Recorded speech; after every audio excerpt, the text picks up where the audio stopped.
Welcome to Byte-Sized Tech, where we blend casual conversations with insightful discussions on the latest in technology and gadgets. Today, we're wading through some pretty big corporate lawsuits, trying to figure out if your shiny new iPhone is actually scratched, and checking in on all the, well, aggressive AI moves from Google and Meta.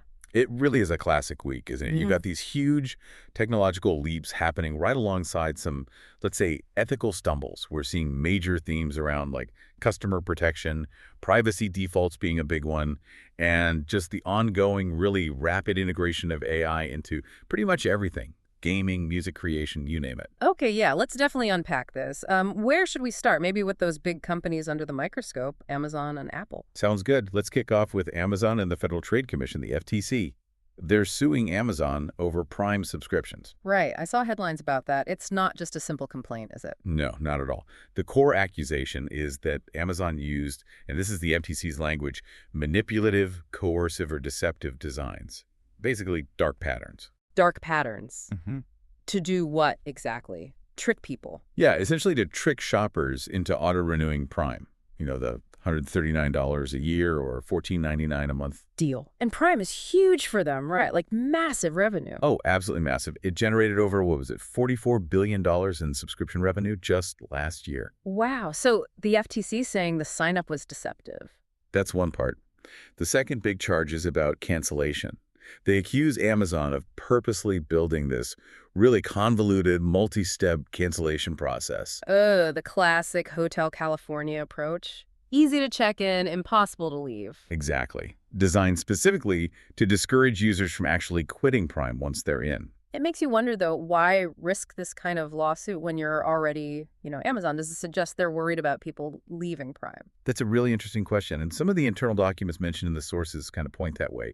It seems former Amazon staff actually flagged these designs internally. Really? They warned them. Yeah, they pointed out that the designs were misleading.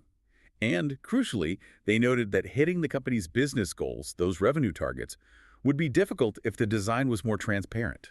So transparency was seen as bad for business. It seems that way. It looks like profit goals were prioritized over, well, clear and honest design, which is pretty much the definition of using intentional friction against the customer. That's quite an insight. Okay, shifting from software friction to maybe physical friction, let's talk about Apple and the iPhone 17, the Scratchgate thing. Yeah, Scratchgate. Yeah. So reports started surfacing about scratches appearing on the back glass of the new iPhone 17 Pro and iPhone Air demo units in stores. And Apple's explanation was? Their line was that these aren't really scratches. They called it material transfer. Material transfer, like stuff rubbing off onto the phone. Exactly. They blamed worn-down MagSafe display stands in the retail stores, saying the marks were just on the surface and could be cleaned off. Okay, that sounds plausible, maybe, but there's more to it, right? There is. Because teardown experts, the folks who really dig into the materials and structure, they're suggesting something else.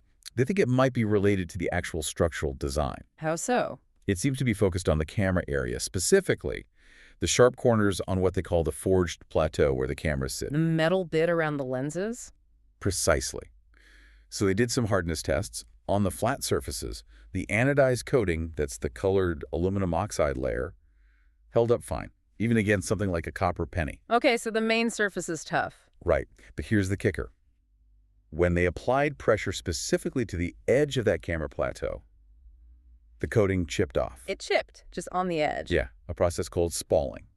It's where a thin surface layer fractures and flakes away because of stress concentrated on that sharp corner. So it's not just stuff rubbing off, it's the phone's own coating failing at a specific design point, a weak spot created by the shape itself. That seems to be the implication from these tests.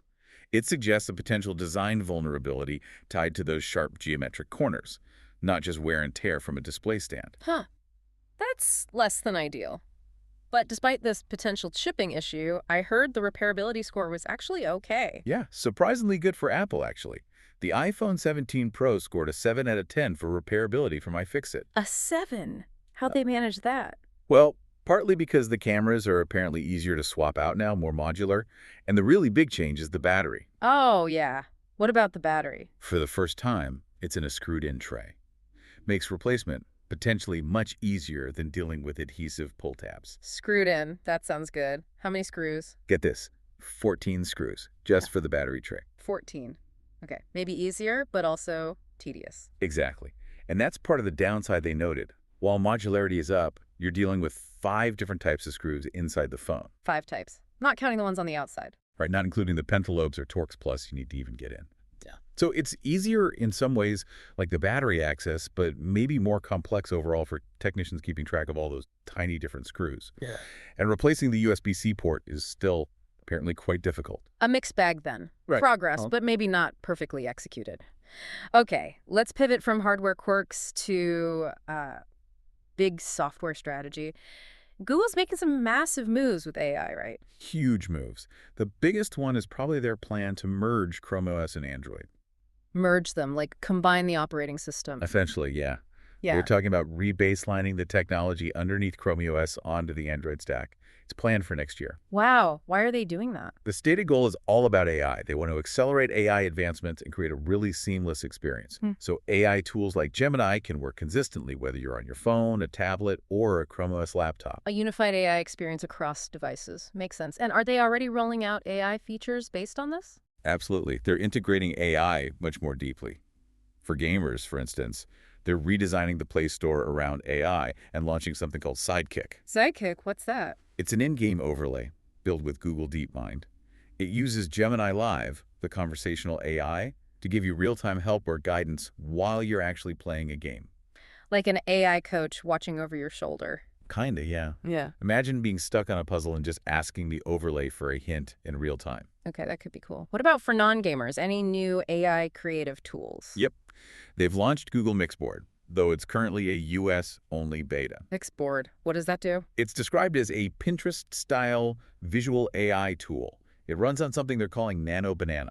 Nano banana, seriously. Well, yeah, it sounds funny. But it's their term for a super efficient, lightweight machine learning model designed for running fast on devices. Okay, so what does Mixboard do with Nano banana? It lets users generate, visualize, sketch, and refine ideas visually.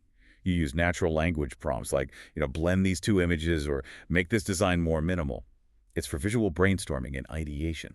Interesting. Like a visual chat GPT for design concepts. Sort of, yeah. Yeah. More focus on that visual manipulation and generation flow. And alongside these new tools, Google's also getting aggressive on AI pricing, right? I saw something about a cheaper subscription. Definitely. This is part of a bigger AI price war heating up. Google just launched a new, much cheaper $5 per month AI Plus subscription for Gemini. $5. What do you get for that? Quite a bit, actually. You get access to their Gemini 2.5 Pro model, plus tools like Flow, which is their visual automation tool, Whisk. Also Notebook LM, their AI research assistant. Okay, yeah. Plus video creation using VO3 Fast and 200 gigabytes of cloud storage. And it's rolling out in over 40 countries, focusing initially on places like Mexico, Indonesia, Kenya. So targeting emerging markets first, is that a direct shot at OpenAI? It looks like it. OpenAI has been trialing its own $5 a month plan, ChatGPT Go, in India and Indonesia. That plan mainly offers higher usage limits compared to the free version. Google's plan seems to offer more distinct tools and features for the same price point. So why the focus on these non-US markets for the cheap plans? If you connect the dots, it really comes down to the operational cost of running these AI models. They are incredibly expensive. Right, the computing power needed. Exactly. So these companies are likely trying to convert large numbers of free users in these high-growth markets into paying subscribers, even at a low price point. It helps offset those massive running costs and build a sustainable revenue base globally to fund, the next generation of AI development. Gotcha. Secure the user base, get some revenue flowing to cover the bills. Which kind of brings us back around to ethics and how companies handle user data and safety, especially when scaling globally. Yeah, that leads us straight to Meta. They recently expanded their teen accounts safety features worldwide across Facebook, Messenger, Instagram. Sounds good on paper. But I sense a but coming. A big but. Yeah. A new report just came out titled Teen Accounts, Broken Promises, and it's pretty damning. What did it find? It tested 47 of Meta's core safety features designed for teens. The finding was that 64% of them, that's 30 features, were either entirely ineffective or had just been discontinued. 64% ineffective. That's staggering. What kind of failures are we talking? Really serious ones, like adult accounts still being able to message teen users even when safety settings should have prevented it. explicit bullying getting through content filters, Oh, wow. and algorithms still recommending harmful content related to sex, violence, or self-harm to accounts identified as belonging to teens. That's awful. So what's the pushback? The report is urging regulators, like the FTC and state attorneys general, to step in forcefully, to use existing laws like COPPA, Children's Online Privacy Protection Act, and Section V of the FTC Act, which covers unfair or deceptive practices, to really pressure Meta into making these safety features actually work. It feels like a recurring theme, promises made, features announced, but the follow-through on actual safety or privacy isn't always there, like with data defaults. Absolutely. And look at LinkedIn. They're expanding their policy globally, including the EU, UK, EEA, places with strong data protection laws. Expanding what policy? Their policy to use all member profile data to train their generative AI models. All data, including like resumes and connections. Everything on your public profile, it seems. Yeah. And here's the crucial part. It's opt-out by default. Meaning you're automatically in unless you actively go and turn it off. Exactly. Starting November 3, 2025, unless you find the setting and opt out, your professional data becomes training fodder for their AI. That feels sneaky. Relying on people not noticing or not bothering. It's becoming a standard playbook, unfortunately. Rely on user inertia. And we saw the potential consequences of mishandling sensitive data with that Neon app recently. Oh, the call recording app. What happened there? Yeah, Neon was that viral app that actually paid users to record their phone calls, selling the data to AI companies. Right. Paid you to record your calls. Okay. Yep. Sounds risky. Extremely risky, as it turned out. They had a major security bug. It exposed other users' phone numbers, the actual call reportings, and even transcripts of the calls. No way. That's a nightmare scenario. Total nightmare. The app basically went dark almost immediately after the breach was discovered. It just highlights the huge risks when companies collect and monetize really sensitive personal data, especially for AI training. Yeah, the more valuable the data for AI, the bigger the target and the potential fallout. Okay, let's wrap up with one more AI dilemma. Music. Spotify's trying to tackle AI slop, right? Yeah, AI slop. That's the term for all the spammy, low-quality, mass-uploaded AI-generated tracks and also deepfakes trying to mimic real artists. Spotify's finally trying to address it more seriously. How are they doing? Two main things. They're rolling out a new spam filter specifically designed to catch this stuff, and they're working with an organization called DDX. Digital Data Exchange. They set industry standards for music metadata, all the info attached to a song file. Spotify wants to establish a standard with them for disclosing AI use in song credits. So artists would have to say if AI was used. Yes, and how it was used, like for vocals, for instrumentation, just in post-production, that sort of thing. The idea is transparency. Spotify says they don't want to penalize responsible AI use, but they want it clearly labeled. Transparency sounds good. But does this solve the legal issues? Like, who owns the copyright to AI music? Yeah, that's where it gets really messy. And the current legal ground is very unsettled. There's this fascinating case study with an AI-generated R&B artist called Xania Monet. Xania Monet, generated by AI. Yep, songs generated using Suno, one of the popular AI music tools. Yeah. And get this, Xania Monet actually secured a record deal based on these AI-generated songs. A record deal. For an AI, but who owns the rights? That's the million-dollar question. Most copyright experts currently agree that, under existing U.S. law at least, only the parts with significant human authorship are copyrightable. So maybe the lyrics if a human wrote them. Exactly. If a human wrote expressive lyrics, those might be copyrightable. But the music itself, if generated purely by the AI based on prompts, probably not protectable by copyright right now. So the record company signed a deal for music they might not even have exclusive rights to. It creates a potential legal nightmare for Yeah. them, yeah. They've invested in an artist whose core creative output might lack fundamental copyright protection. It really shows how far the law lags behind the tech here. Wow. Okay, so wrapping all this up, what are the big takeaways for you listening? It feels like transparency or the lack of it is a huge theme. Definitely. We saw with Amazon allegedly hiding the unsubscribe button, making things intentionally difficult.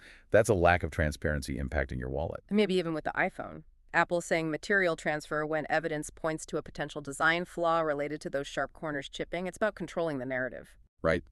Intentional design choices, whether in software interfaces or physical hardware, are constantly bumping up against user experience and, sometimes, structural integrity. Meanwhile, AI is just exploding everywhere. We get cool creative tools like Mixboard, maybe better value with things like the Gemini AI Plus plan. But that expansion comes with serious immediate risks. We saw the safety failures reported with Meta's teen accounts and the privacy risks with default opt-ins like LinkedIn's policy or catastrophic data breaches like Neon. So we really have to stay alert, don't we? Whether it's digging into privacy settings or just being aware of how these systems are designed. We absolutely do. You have to be vigilant. Check those defaults, whether it's Spotify playlist privacy or opting out of AI training on LinkedIn. Because as we've seen time and again, the default setting is almost always the one that benefits the company, not necessarily you, the user. That's a really crucial point to remember. Okay, here's something to think about on your own. We talked about Amazon and that internal note saying transparency would hurt their business goals. So, how many other features or services are we all paying for or agreeing to right now simply because the company made it too hard, too confusing, or too time-consuming to say no or opt out? Makes you think, right. Thanks for tuning in to Bite-Sized Tech. If you enjoyed this episode, like, comment, share, and subscribe for more fun tech discussions.